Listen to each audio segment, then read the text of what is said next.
नमस्कार, बहुत स्वागत है आप सभी का। आप देख रहे हैं इंडिया डेली। मैं हूं आपके साथ नैना यादव, लेकर हाजिर हूं पूछता है इंडिया। पाकिस्तान की एक आर्थिक रिपोर्ट जारी की गई और इस आर्थिक रिपोर्ट में कई बड़े चौंकाने वाले खुलासे हुए हैं। पूरी दुनिया जिस पाकिस्तान को आतंकियों का अड्डा बताती है, ये रिपोर्ट उसका जीता जागता सबूत है, उसकी गवाही देती है। वहां के मदरसे ही आतंकियों की फैक्ट्री है। पाकिस्तान क्यों कटोरा लेकर देश देश भीख मांगता, उसकी असल वजह भी अब सामने आ गई है। मुल्ला मुनीर की सेना का वर्चस्व वहां की सियासत पर आखिर क्यों इतना हावी है, इसका पता भी इस रिपोर्ट में चल गया है।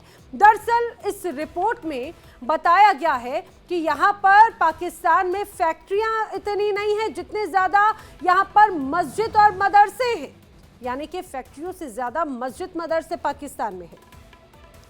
यहां पर आंकड़े बताते हैं कि पाकिस्तान में 6 लाख से ज्यादा मस्जिदें हैं और 36,000 से ज्यादा मदरसे हैं। ठीक है, मस्जिद और मदरसे की तो बात समझ में आई, लेकिन हैरानी इस बात की है कि पाकिस्तान में फैक्ट्रियों की संख्या मात्र 23,000 है। इसके अलावा यहाँ की जो गरीबी के पीछे 131 अरब डॉलर का कर्ज भी बताया जाता है, यानी पाकिस्तान की जीडीपी का करीब करीब 42% कर्ज है। समझिए कितना गंभीर है ये आंकड़ा। अब देखिए, यहीं से ही असली खेल शुरू हो जाता है। वहां पर मस्जिदों मदरसों की तादाद बढ़ती जा रही है, रोजगार देने वाली फैक्ट्रियों की संख्या घटती जा रही है।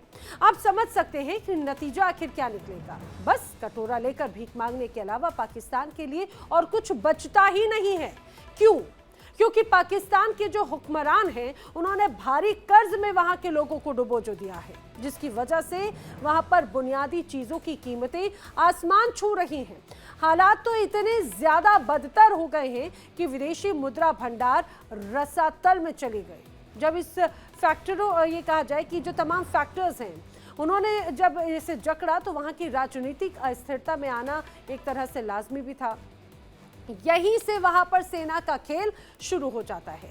आतंकवादी भी मदरसे पर मदरसे खोलते चले जाते हैं और हमारे देश को निशाना बनाते हैं, जिसमें हाफिज सईद, मौलाना मसूद अजहर, नकवी, ये सब लोग शामिल हैं जो वहां के मदरसों में आतंक की ट्रेनिंग देते हैं। और वहां पर ऐसे कई हैं जो दुनिया के लिए खतरे पैदा कर रहे हैं, जैसे अल-कायदा, लश्कर तैयबा, जैश मोहम्मद, हरकतुल जिहाद इस्लामी, हरकतुल मुजाहिदीन, हिजबुल मुजाहिदीन।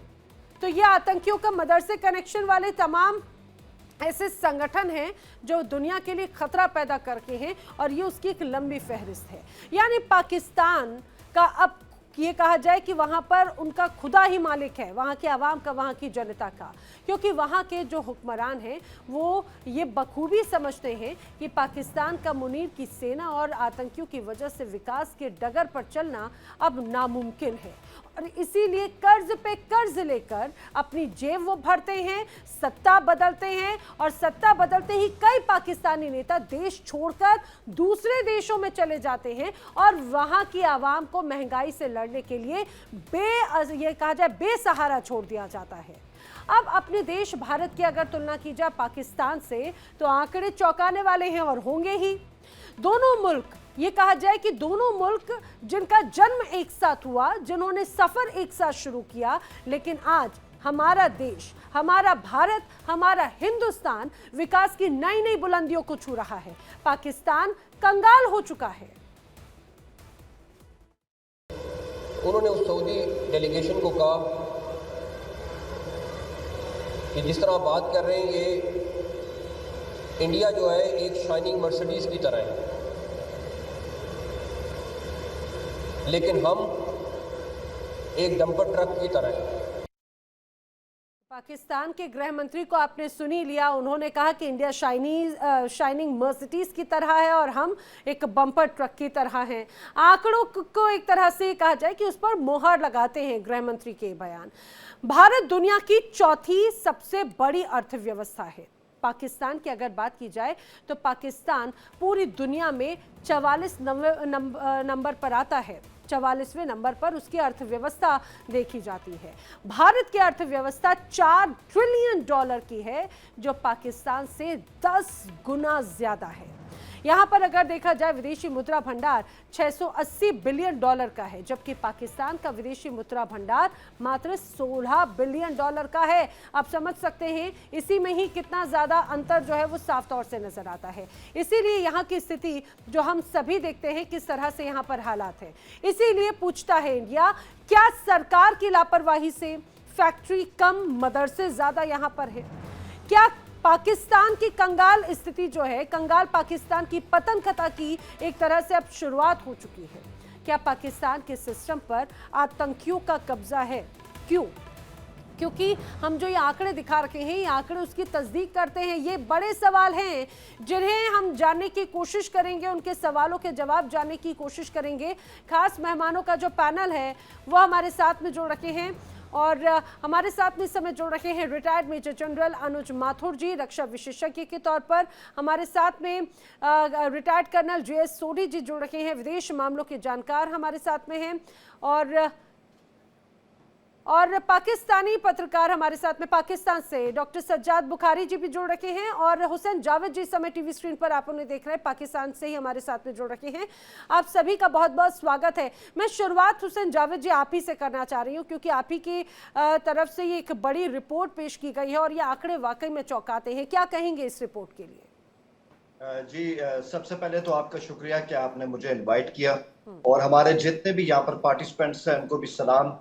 देखें, ये बिल्कुल आपने सही कहा कि हमारे इकोनॉमिक सेंसस की रिपोर्ट है जो आपने आज उसको अपने शो का टॉपिक बनाया और जो फैक्ट्स एंड फिगर आपने दिए हैं कि हमारे यहाँ 23,000 फैक्ट्रियाँ हैं, 36,000 मदरसे हैं और मतलब मस्जिदें जो है वो 6 लाख है। ये बिल्कुल सही कहा आपने, क्योंकि रिपोर्ट ही हमारी है तो ऑब्वियसली हम इस पर स्टैंड करते हैं। लेकिन मुझे एक बात की समझ नहीं आ रही कि इसका फैक्ट्रियों के साथ कंपैरिजन क्या बनता है। क्या जिस तरह इंडिया में भी ऐसे ही होता होगा कि हर मोहल्ले के अंदर, गली के अंदर जगह जगह मंदिर होते होंगे, मस्जिदें होती होंगी, क्या उतनी फैक्ट्रियां होती है? नहीं होती।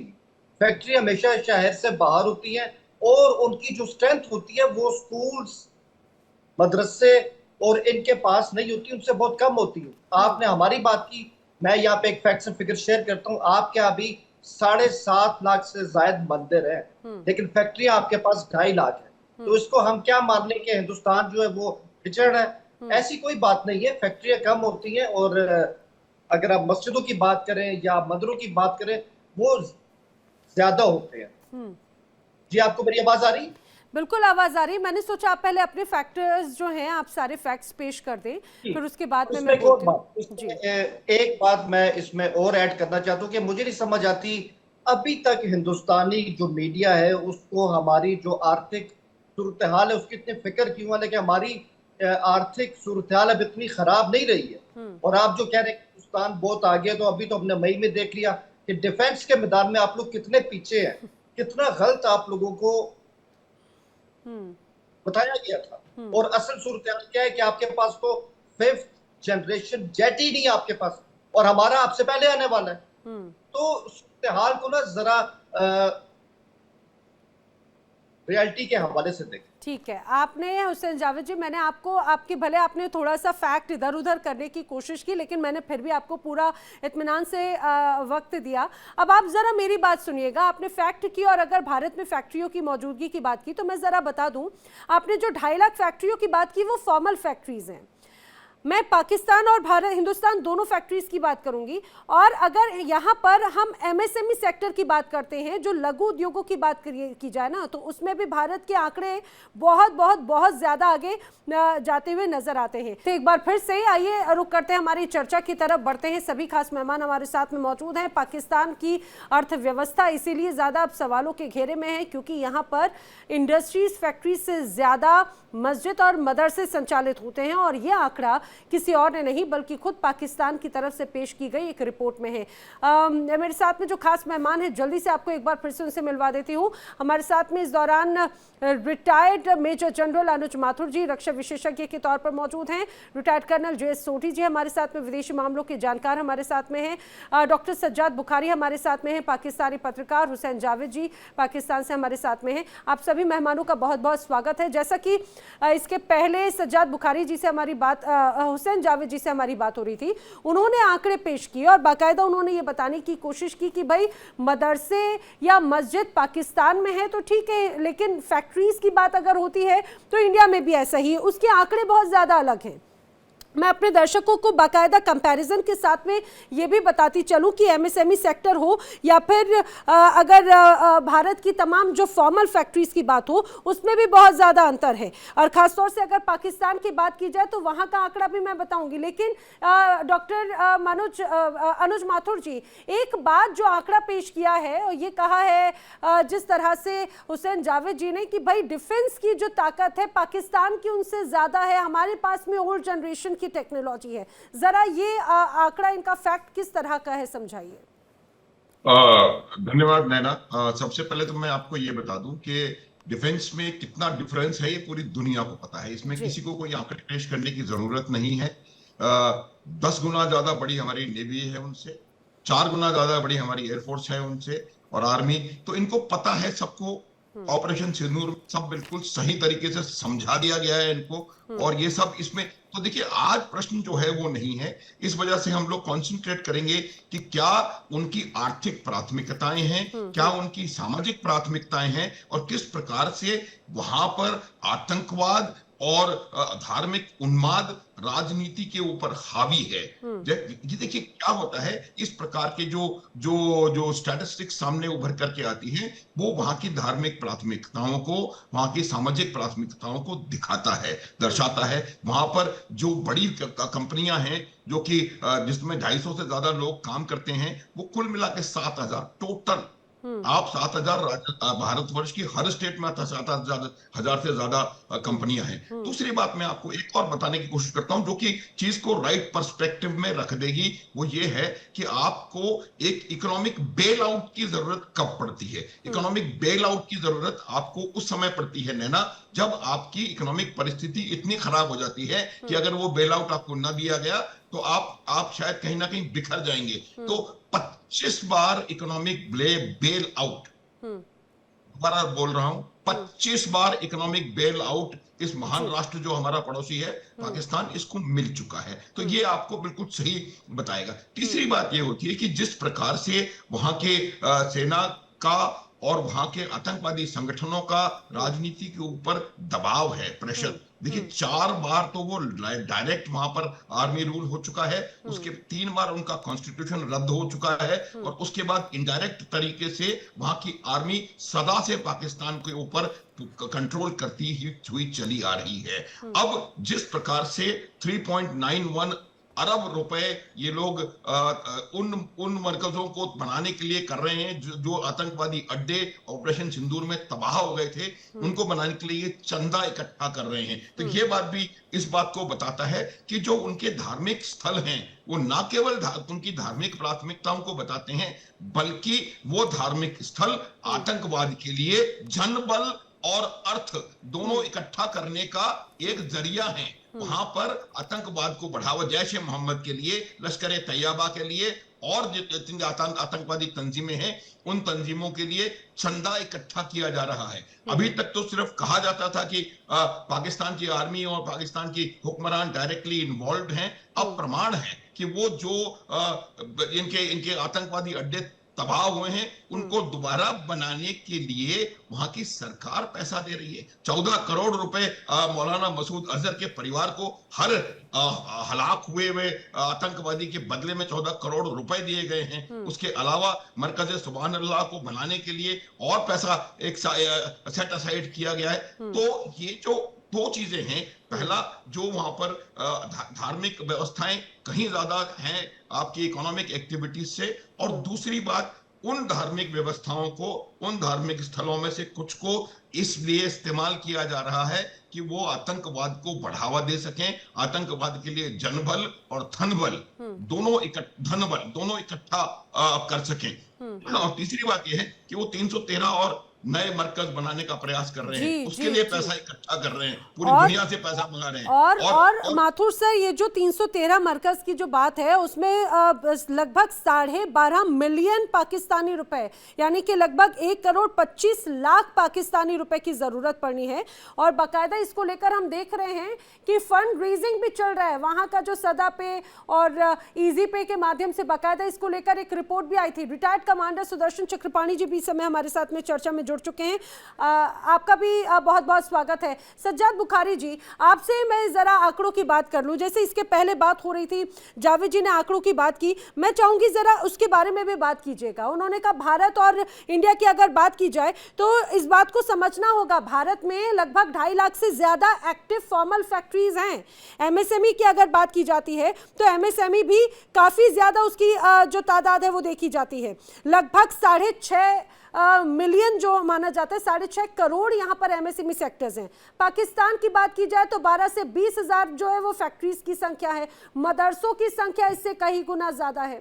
मैं कंपैरिजन इसीलिए कर रही हूँ क्योंकि आप ही के साथी पत्रकार हैं, उन्होंने ये तस्वीर पेश की थी। जरा आप ये समझाने की कोशिश कीजिए, आपको नहीं लगता कि आज के वक्त में जब पूरी दुनिया आगे की तरफ बढ़ रही है, वहां पे जरूरत किस चीज की लिए, रोजगार की जरूरत है या फिर मदरसों की जरूरत है?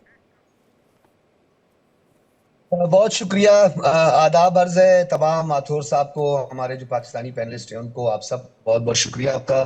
और मैं ये उम्मीद करता हूं कि आपने जितना माथुर साहब को सुना है और जिस तरह आपने हाथ बांध के उनकी कविता सुनी है, जैसे वो कविता सुना रहे हैं बाकी, तो इसी तरह उम्मीद करता हूं कि आपने मेरा भी पूरा जवाब सुनना है, इसी तरह सुनना है, बल्कि उससे आधा सुन लीजिएगा भी। अरे आप चिंता मत करिए, मैंने जावेद जी को भी बहुत वक्त दिया, उनकी भी भले उन्होंने मिस फैक्ट पेश करने की कोशिश की, उन्हें भी बखूबी टाइम दिया है। बोलिए आप।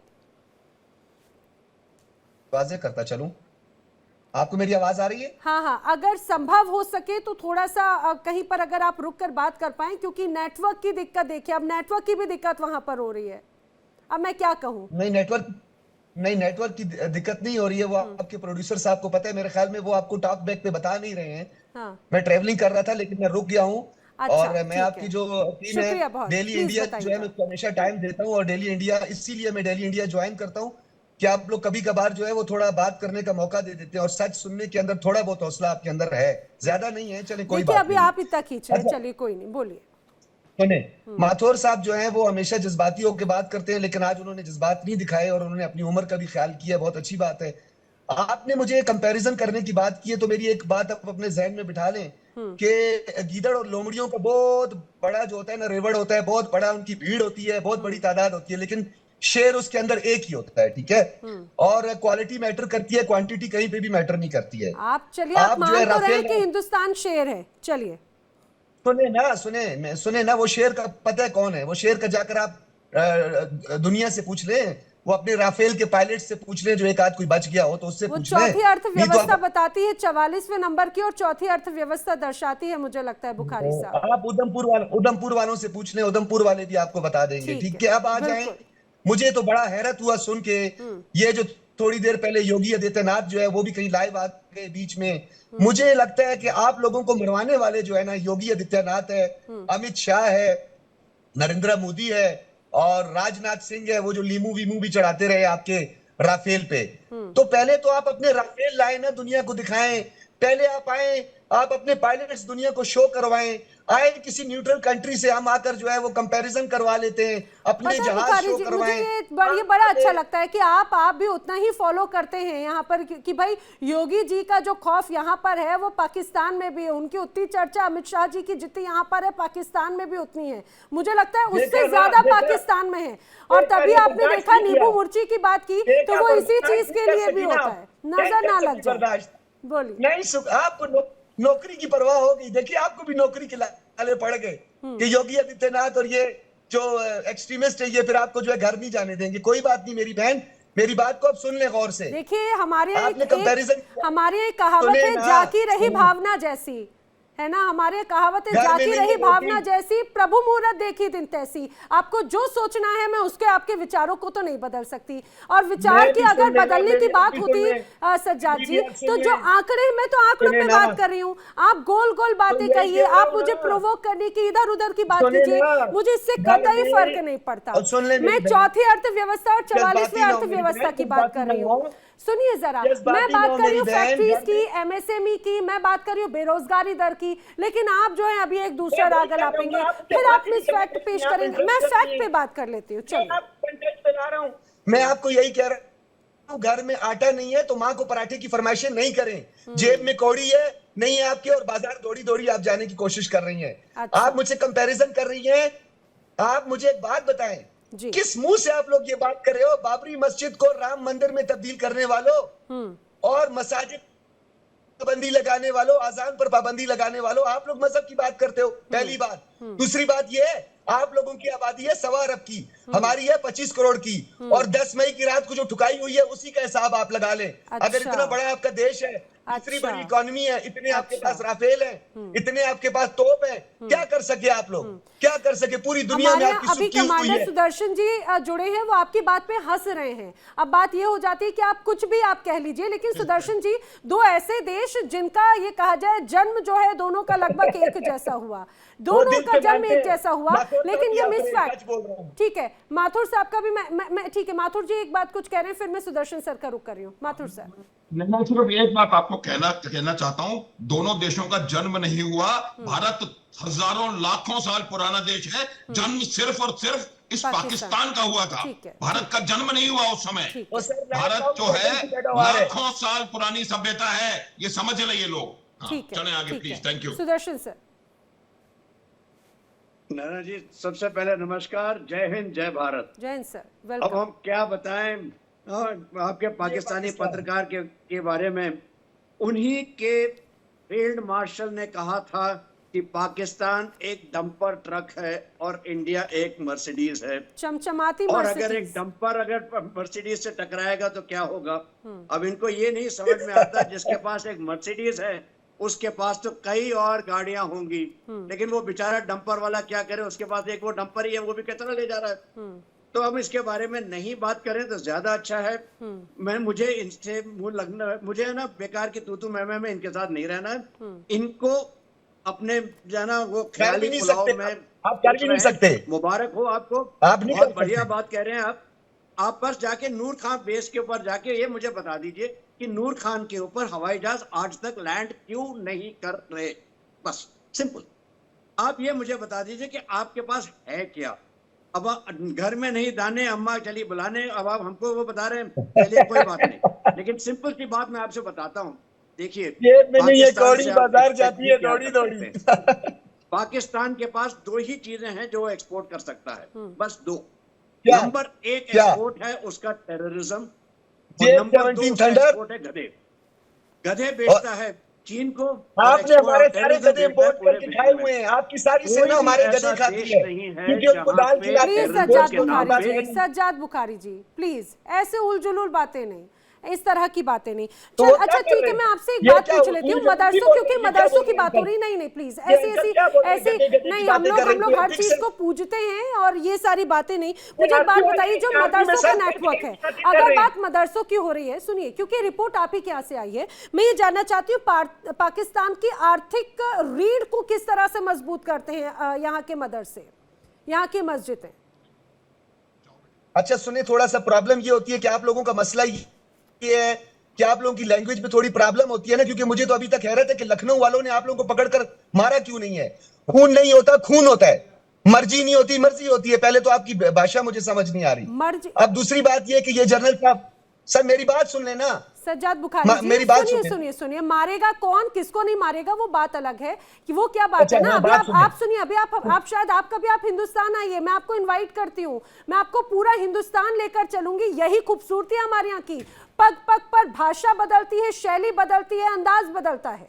आपको शायद मेरी बहन है आप आइए प्लीज, मेरी बहन है, ऐसी आप बातें बहन करें, बोले मैं बोले, ऐसी अगली बातें बार नहीं आप करें। रक्षाबंधन पर ही आ जाइए बुखारी साहब। मेरी बात सुने, मेरी बात सुने। आप मेरी बहन है, मुझे आपकी बड़ी फिक्र हो रही है, मुझे ऑफर ना करें बुलाने की, फिर आप घर भी नहीं पहुंच सकेंगी। नहीं, ऐसा ये हिंदू बिल्कुल इंतहा पसंद नहीं। आपको नहीं, उठा के ले जाएंगे। हम लोगों का दिल बहुत बड़ा है, हम बहुत अच्छे से आपको इनवाइट कर रहे हैं, बहुत अच्छे से बुलाएंगे और ये मान के चलिए आप सुरक्षित रहेंगे।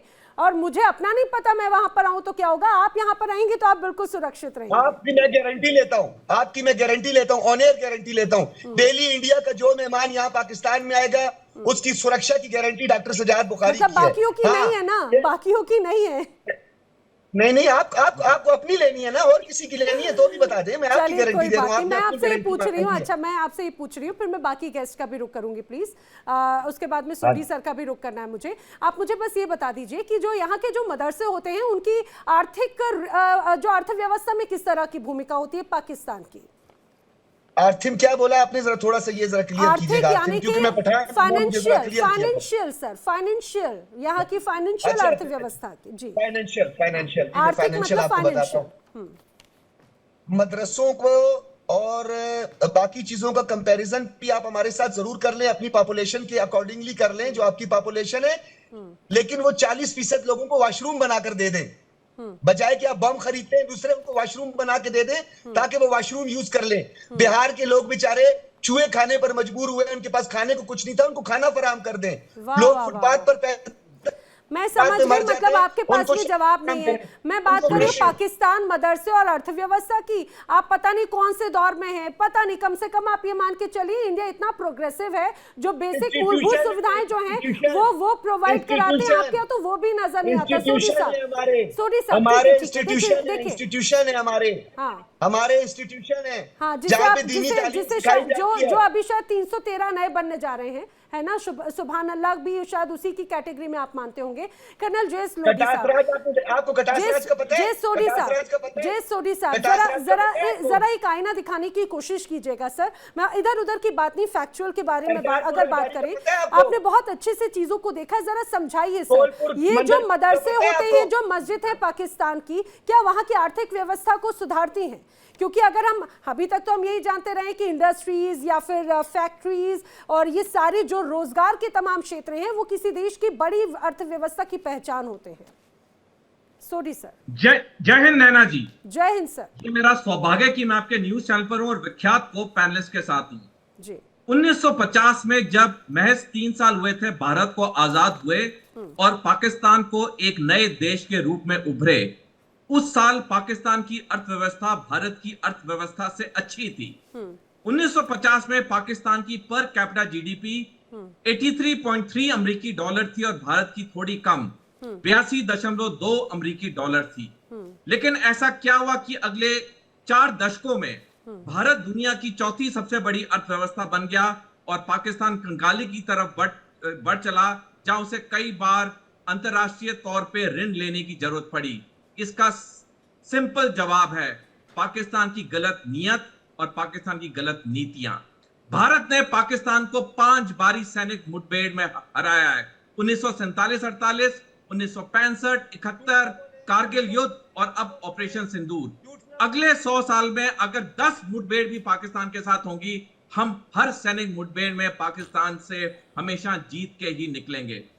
नैना जी, जो आपका आज टॉपिक है, मैं 2 मिनट उस पर बिल्कुल स्पेसिफिक बात करना चाहूंगा जी सर। पाकिस्तान के स्कूलों और मदरसों में जब पाकिस्तानी बच्चे अपनी तालीम शुरू करते हैं नर्सरी क्लास से या शुरुआत से, उन्हें उर्दू सिखाई जाती है और उर्दू में जैसे इंग्लिश में ABCD लफ्ज अल्फाबेट होते हैं, उर्दू में अलफ बे पे ते होते हैं। नर्सरी के बच्चों को पाकिस्तान में जब ये किताब दी जाती है जिसमें अलफ बे पे सिखाया जाता है, उसमें जब शब्द आता है जा, यानी कि जो इंग्लिश का Z होता है, उस किताब में शब्द जा के आगे लिखा होता है जालिम, और उसके आगे एक सरदार की फोटो होती है जिसने पगड़ी पहनी है और जिसकी दाढ़ी है। और जब यही बच्चे को उस किताब में आगे डा शब्द सिखाया जाता है जो कि इंग्लिश का डी होता है, उसके आगे डाकू लिखा होता है और उसके आगे एक हिंदू की फोटो होती है जिसने लुंगी पहनी है, सर पे चोटी है और टीके हैं। यही बच्चों को भारत के नक्शे दिए जाते हैं और पैर के नीचे ये भारत के नक्शे को रौंदते हैं। और जब यही बच्चे बड़े होकर 12वीं क्लास में पहुंचते हैं, पाकिस्तान की इतिहास की किताबों में लिखा है कि इंसानियत के दुश्मन हिंदू हैं और सिख हैं। सर अगर तो अगर ऐसा है, ये बहुत ज्यादा शर्मनाक चिंता की बात है, क्योंकि आखिर किस तरह का जहर घोला जा रहा है। जावेद जी भी आपकी बात पे कुछ कह रहे हैं, सज्जाद जी भी। हाँ, मैं आ रही हूँ। जावेद जी आपकी कुछ बात पे रिएक्ट कर रहे हैं, आप लोग सभी आपस में कोऑर्डिनेट भी बात भी कर सकते हैं। जावेद जी। जी, मैं ये कहूंगा कि सोनी साहब की बात सुन के मुझे बहुत ज्यादा हैरत हुई है, बल्कि एक तरह का झटका भी लगा है कि ये कौन सी किताबों की बात कर रहे हैं। मतलब हमारे यहाँ कोई ऐसी किताब नहीं जहाँ पे अगर जालिम का वर्ड है तो उसके आगे हिंदू या सिख की फोटो लगी होती है। मुझे नहीं पता कि इन्होंने कौन सा इलाके की किताब देखी है, कम से कम हमारे मुल्क नई किताब बनाई आरएसएस वालों की नई किताब है।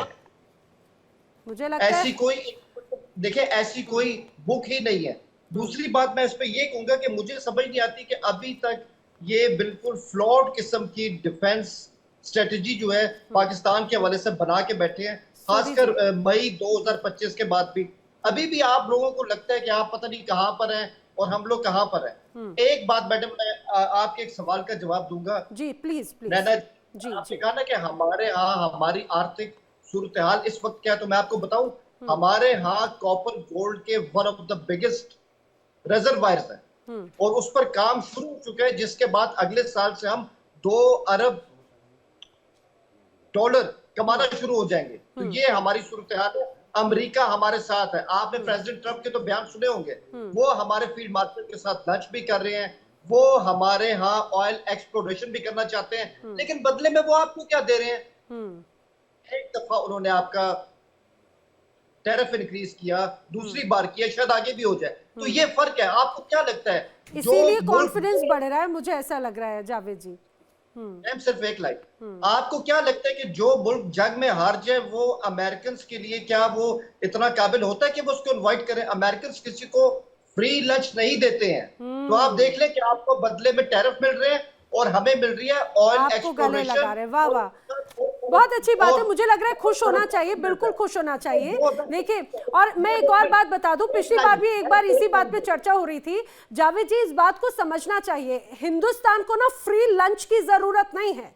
हिंदुस्तान भूखों को खाना खिलाने में सक्षम है। हिंदुस्तान को किसी और देश के इंटरफेरेंस की जरूरत नहीं है। कोई और देश अगर उसमें ये क्रेडिट लेने की कोशिश करे और उसमें रूल करने की कोशिश करे ना, हिंदुस्तान को जरूरत नहीं है। वो खुद सक्षम है अपने लोगों का पेट पालने के लिए, अपनी रक्षा करने के लिए, अपने डिसीजंस लेने के लिए। उसे फ्री का लंच खाने की, सो कॉल्ड फ्री का लंच खाने की जरूरत नहीं है। जो बात आपने कही कि फ्री का लंच, टैरिफ, हम लोग उसके लिए भी तैयार हैं जावेद जी। और ये मैं बताऊं, यही शायद एक रीजन है जो इतने ज्यादा आप एक्साइटेड हो रहे हैं। अनुज माथुर जी भी आपकी बात पे रिएक्ट कर रहे हैं, फिर मैं सुदर्शन जी भी कुछ कहना चाह रहे थे आपकी बात का, उनका रिएक्शन ले रही हूँ। माथुर सर। आप बोलो, नो इशू। हाँ नहीं सर, प्लीज प्लीज। हाँ, तो देखिए, मैं आपको एक बात बताना चाहता हूं कि ये इनकी खुद की भाषा कुछ दिन पहले, कुछ समय पहले, जब हम लोग इस पैनल पे साथ थे तो कुछ और थी कि जब मोदी और ट्रंप की दोस्ती थी और इसका वो ये बता। आज की तारीख में मैं आपको बिल्कुल साफ बता देना चाहता हूं कि अमेरिका का भारत के साथ कोई दुश्मनी नहीं है। और ये बात आप बिल्कुल ध्यान से समझ लें कि भारत की जो स्टेटस है, आज पूरी दुनिया में भारत का स्टेटस है, इनको सबको मालूम है। इसीलिए इनको जब बात करते हैं तो शब्दों की कमी पड़ती है इनको। आपको मैं बताना चाहता हूं नैना, देखिए, भारत की जो इकोनॉमिक डेवलपमेंट है वो सबको, पूरी दुनिया इस बात को जानती है। शायद यही वजह है कि यूएस ने जब पाकिस्तान को फ्री लंच खिलाया ना, तो उसमें ये खुश हो गए, उसमें ये खुश हो गए। देखिए नैना, मैं बार बार इस बात को रिपीट नहीं करना चाहता। असीम मुनीर को लंच खाने नहीं बुलाया था, उनको वहां पर बैठा करके रखा गया था ताकि वो उनसे वो कहलवा सके जो वो चाहते हैं। ये बात समझने की है। वो वहां पर बुलाए नहीं गए थे, सम्मान किए गए थे। ये बात इनको मालूम होनी चाहिए। और इस प्रकार की बातें मौलाना इनके फील्ड मार्शल ने करी है कि वो आधी दुनिया समाप्त कर देंगे, आधा ये कर देंगे, आधा वो कर देंगे। देखिए, इस प्रकार के लोग जो होते हैं ना, इनको कोई समझने की आवश्यकता नहीं होती। और ये ऐसा क्यों है? इनके पास भी एक राष्ट्रपति है, इनके पास भी एक प्रधानमंत्री है। क्यों अमेरिका का राष्ट्रपति सिर्फ फील्ड मार्शल को बुला रहा है और फ्री लंच खिला रहा है? इनको स्वयं समझने की आवश्यकता है। ये अच्छे पाकिस्तानी हैं तो इनको अपना पाकिस्तान का इंटरेस्ट भी देखने की जरूरत है। और जिस प्रकार से आर्मी पूरी तरह से डोमिनेंट है पाकिस्तान की पॉलिटी के ऊपर, पाकिस्तान की इकोनॉमी के ऊपर, पाकिस्तान के सोसाइटल स्ट्रक्चर के ऊपर, ये इनको स्वयं समझने की आवश्यकता है। हमें कुछ कहने की जरूरत नहीं है। हम जहां जा रहे हैं हम अपने आप जा रहे हैं, इनको जहां जाना है वो जाएं। लेकिन मेरा सिर्फ मकसद बताने का ये है कि आपकी धार्मिक धर्मान जो प्राथमिकताएं हैं वो प्राथमिकताएं आतंकवाद के साथ होनी नहीं चाहिए। उसका नुकसान अल्टीमेटली आपको होगा और हो रहा है।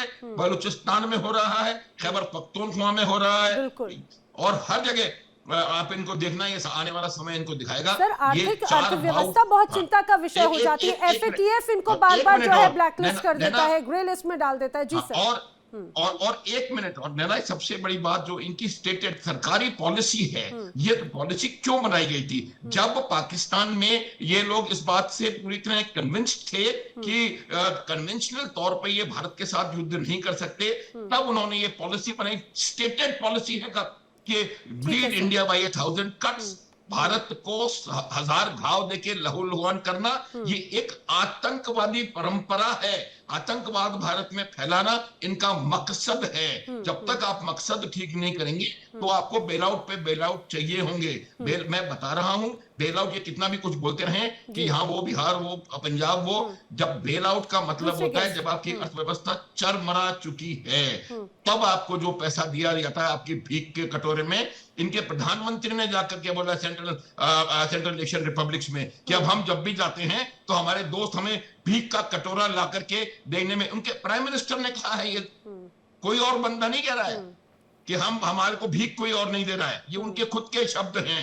आप गूगल में भिखारी टाइप करेंगे तो तस्वीर किसकी आएगी वो भी आप। तो मेरा कहने का अर्थ ये है कि हमको लॉजिकली सोचने की आवश्यकता है, रैशनल थिंकिंग होनी चाहिए, और अपने देश के लिए क्या बेहतर है उसको देखने की आवश्यकता है। क्या मसूद अजहर के द्वारा ये बहुत महत्वपूर्ण हो जाता है, मुझे बहुत महत्वपूर्ण हो जाता है। ऐसे तमाम लोगों को पाला पोसा जा रहा है, ऐसी जगह पर इन्वेस्ट किया जा रहा है जो सिर्फ आतंकवादियों को बनाते हैं, जो उन्हें गढ़ते हैं। सज्जाद बुखारी जी, आप शायद बीच में कुछ कह रहे थे माथुर जी की बात को लेकर। फिर मैं देखिए, मैं आपको पहले एक बात बताऊं जी, हमारे भाई जो सरदार जी यहाँ पे बैठे हुए थे और ये गुफ्तगू अभी सरदार जी कर रहे थे, मुझे तो सरदार जी को एक मशवरा भी देना है। सरदार जी, आप यहाँ पे बैठने की बजाय, उनका नाम है रिटायर्ड कर्नल जे सोढ़ी जी। जी, रिटायर्ड कर्नल साहब, आप जो है, आप सरदार जी, आप जाकर जो है वो खालसा की तहरीक का हिस्सा बने, और रेफरेंडम हो रहा है, रेफरेंडम का आप हिस्सा बने। आप इन लोगों में वैसे ही फंसे हुए हैं और ये आपको जो है कहीं कहीं छोड़ेंगे। तो लिहाजा मैं आपको ये बता रहा हूं कि आप जो की तहरीक है उसका जाके हिस्सा बन जाए। और दूसरे, ये जो किताबें आप पढ़ते हैं और जो किताबें आपने पढ़ी है, पत्नी ज़ुआद से जालिम और पत्नी पे से ये, पत्नी हिंदू इंतहा पसंदों की कौन सी क्लास लेते हैं ये, हमारी निसाब में कोई भी ऐसी चीज शामिल नहीं है। अगर इनके पास कोई किताब है उस किताब का हवाला दे दें। ये पुराने ख्यालात के, पुरानी मन गढ़ंत कहानियां सुनाने के ये कर्नल साहब आदी हो गए हैं। तो ये हिंदुस्तान के वासियों को बेवकूफ बना सकते हैं, इंटरनेशनल कम्युनिटी को बेवकूफ नहीं बना सकते। हिंदू इंतहा पसंद जो इस वक्त स्टेट बन गई है, जो कि कनाडा में, अमेरिका में लोगों को सज्जाद बुखारी जी, दुनिया को कोई बेवकूफ नहीं बना सकता। इसीलिए बखूबी, भले वो लंच फ्री के लंच में आप लोग खुश हो जा रहे हो, लेकिन इंडिया नहीं हो रहा, यही वजह है। इसीलिए वो खुद ही, क्योंकि वो आत्मनिर्भर भारत पर डिपेंडेंट है ना, उसे किसी और देश की जरूरत नहीं है। लेकिन हाँ, अगर आप लोग डिप्लोमेसी समझते हो तो शायद आप बखूबी समझ पाएंगे। सोढ़ी सर, जवाब दीजिए प्लीज, फिर मैं सुदर्शन सर का डिप्लोमेसी का जवाब ले लें, डिप्लोमेसी का जवाब ले लें, डिप्लोमेसी का जवाब ले लें जी, डिप्लोमेसी का। डिप्लोमेसी हमारी कितनी कामयाब है सुनती जाए। अफगानिस्तान से आपको भगा दिया, ईरान से आपको भगा दिया, अमेरिका से आपको भगा दिया, बंगाल से आपको भगा दिया, नेपाल, भूटान, श्रीलंका से आपको भगा दिया। ये हमारी डिप्लोमेसी। और बताएं क्या कौन सी डिप्लोमेसी? अच्छा, जरा आपको ये भी पता होना चाहिए, जब नेपाल या श्रीलंका में अगर दिक्कत होती है तो वहां पे किसने मदद की? इजराइल अगर परेशान हुआ तो किसने मदद की? अमेरिका। जिस तरह से जब कोविड को लेकर हाहाकार था पूरी दुनिया में, सुन लीजिए, सुन लीजिए, पूरी दुनिया में किसने मदद की? आखिर किसने मेडिकल सेक्टर में अपने आप को आगे बढ़ाया? कौन? अभी भी पाकिस्तान के मुकाबले हर लिहाज से सैन्य ताकत में हिंदुस्तान आगे। सोढ़ी सर। नैना जी, ये जो पाकिस्तान से अच्छे हैं इनके। जी सर। ये जो पाकिस्तान से पत्रकार कुछ मेरे पे निजी कुछ बात कर रहे थे, मैं उनको बताना चाहूंगा कि अगले जन्म में अगर भगवान मुझसे पूछते हैं तो मैं कौन से देश में पैदा होना चाहूंगा, तो मैं बेहिचक कहूंगा भारत में, खालिस्तान में। क्योंकि भारत ही दुनिया में एक लौता मुल्क है जहां पे हर मजहब के सज्जाद बुखारी जी, आपका बस आदमी चले तो आप को सबको अपना पाकिस्तान या खालिस्तान या आतंक पूरी- परस्ती पे ही आप भेज देंगे। हम तो सारे मुसलमानों से मोदी सर, कहते मैं हैं, आ जाओ सोच रही भाई, थी हमारा आप इतनी पाकिस्तान इत्मीनान है। से कैसे तो सुन कौमी रहे हैं। नजरिया खैर, ये हमारी खासियत है कि हम हर जगह पे नहीं, शांति से जवाब देते हैं। जी सर, प्लीज। नैना जी, 11 सितंबर शांति से 1948 को होती है जब आपकी। मोहम्मद अली मजे ले जिन्ना ले का के टाइम इंतकाल होती है। हुआ, तो उन्होंने 2 दिन पहले 9 सितंबर 1948 को कर्नल इलाही बख्श, जो कि पाकिस्तानी सेना के डॉक्टर थे और उनके पर्सनल डॉक्टर थे, मोहम्मद अली जिन्ना ने कर्नल इलाही बख्श को 9 सितंबर को अपने इंतकाल के 2 दिन पहले बताया, मैंने अपनी जिंदगी की सबसे बड़ी भूल की कि मैंने पाकिस्तान बनवाया। 14 अगस्त 1973 को जब पाकिस्तान का वर्तमान संविधान लागू हुआ, उसका पैराग्राफ या आर्टिकल 2A कहता है कि पाकिस्तान पूरी कोशिश करेगा इस्लाम धर्म को फैलाने की। और उसके बाद जिस तरह से पाकिस्तान में हिंदुओं पर, ईसाइयों पर, सिखों पे अत्याचार होना शुरू हुआ, उसका हम रोज उदाहरण देखते हैं कैसे वहां पे हिंदुओं पे, सिखों पे और ईसाइयों पे अत्याचार हो रहा है। जब पाकिस्तान बना तो पाकिस्तान में 1.2% सरदार थे, सिख थे। आज 10,000 भी नहीं बचे हैं पाकिस्तान में। इन्होंने या सिखों को मार दिया या उनका धर्म चेंज कर दिया। तो ये है गलत बात ना करें। करतारपुर राहदारी कॉरिडोर बाबा गुरु नानक के, आप बाबा गुरु नानक के मानने वाले हो, लेकिन आपसे मुझे ये उम्मीद नहीं थी। ये बाबा गुरु नानक को भूल रहे हो। देखिए, जो आप कह लो, हकीकत यह कि आपने सरदारों को, हिंदुओं को, ईसाइयों को पाकिस्तान में गिन गिन के कुचल कुचल के मारा है, उनकी औरतों का बलात्कार किया है। आज पाकिस्तान में कोई भी अल्पसंख्यक सुरक्षित नहीं महसूस करता है। आप भारत में देख लीजिए, भारत में हर अल्पसंख्यक को बिल्कुल पूर्ण छूट है अपना धर्म। सिटी वाले भी हमारे को कह रहे हैं, भाषण दे रहे हैं। दिल्ली में, न्यू दिल्ली की चलती हुई बस के अंदर खातून के साथ रैप किया हुआ है आप लोगों ने। आप भाषण मत दें हमें। कश्मीर के अंदर खवातीन की अस्मतगिरी करने वाले हो आप लोग, पूरी दुनिया को पता है। सज्जाद बुखारी जी, फालतू के अगर आप इस तरह की उलझुल फैक्ट्स अगर पेश करेंगे ना, तो आप हर जगह से तो एक्सपोज होते हैं और यहाँ पर भी आपका हाल ऐसे ही हो जाएगा। अच्छा, मैं एक महत्वपूर्ण बात कर रही हूँ, सुनिए प्लीज। मैं बात कर रही हूँ बेरोजगारी की, मैं बात करती हूँ रोजगार की। आप पता नहीं कहाँ की बात कहाँ पर लेकर चले जाते हैं, कहाँ की बात कहाँ ले जाते हैं। जरा समझने की, नहीं, प्लीज मैं आपसे बात कुछ करूंगी, आप ले जाएंगे कहीं और। 1945 की किताबें पढ़ रहे हैं। प्लीज, फालतू की बात नहीं। सुदर्शन सर, जरा इस बात को समझाने की कोशिश कीजिए कि अगर हम हमेशा बात करते हैं, क्योंकि इंडिया और पाकिस्तान को हमेशा से चर्चा के तौर पर देखा जाता है और पाकिस्तान हमेशा इंडिया की बराबरी करना चाहता है, भले ये माने ना माने, लेकिन हर लिहाज से जो एक ये फीलिंग रहती है कि भाई इंडिया इतना आगे इतना क्यों है। अगर आप बता पाए कि सबसे बड़ा अंतर कहां पर नजर आता है सर? सबसे बड़ा अंतर देखिए है लीडरशिप में, सबसे बड़ा अंतर है एजुकेशन में, सबसे बड़ा अंतर है हमारे कल्चर में। कल्चर का आपको साफ एक उदाहरण मिल ही रहा है। हम बात कर रहे हैं, बीच में टांग अड़ा रहे हैं, ये कौन सी सभ्यता है मुझे तो नहीं मालूम। जो आता है एजुकेशन पे, हिंदुस्तान में एजुकेशन के लिए स्कूल हैं, कॉलेज हैं, यूनिवर्सिटीज हैं। हमारे पास यूनिवर्सिटी, स्कूल, कॉलेजेस इतने ज्यादा है कि उनकी तुलना जो है हम इंडस्ट्री या कितने फैक्ट्री हैं उसके साथ नहीं करते। यहाँ पे इतने ज्यादा हैं, वो भी मदरसे हैं, वो भी मस्जिदें हैं। क्यों? क्योंकि उनका पाकिस्तान का जो बेसिकली एक मेजर एक्सपोर्ट है, एक वो है टेररिज्म। दुनिया का कोई ऐसा टेररिस्ट अटैक नहीं है जो कहीं भी हुआ है पिछले 20 सालों में, 25 सालों में, जिसका ओरिजिन पाकिस्तान में ना हो या जिसका हाथ पाकिस्तान में ना हो। बिल्कुल सर, ठीक है। तो अगर इनको यही एक मात्र एक्सपोर्ट करना है, इनको ये टेररिस्ट अगर प्रिपेयर करने हैं, इनके लिए तो एक ही रास्ता है, वो है मदरसा एजुकेशन।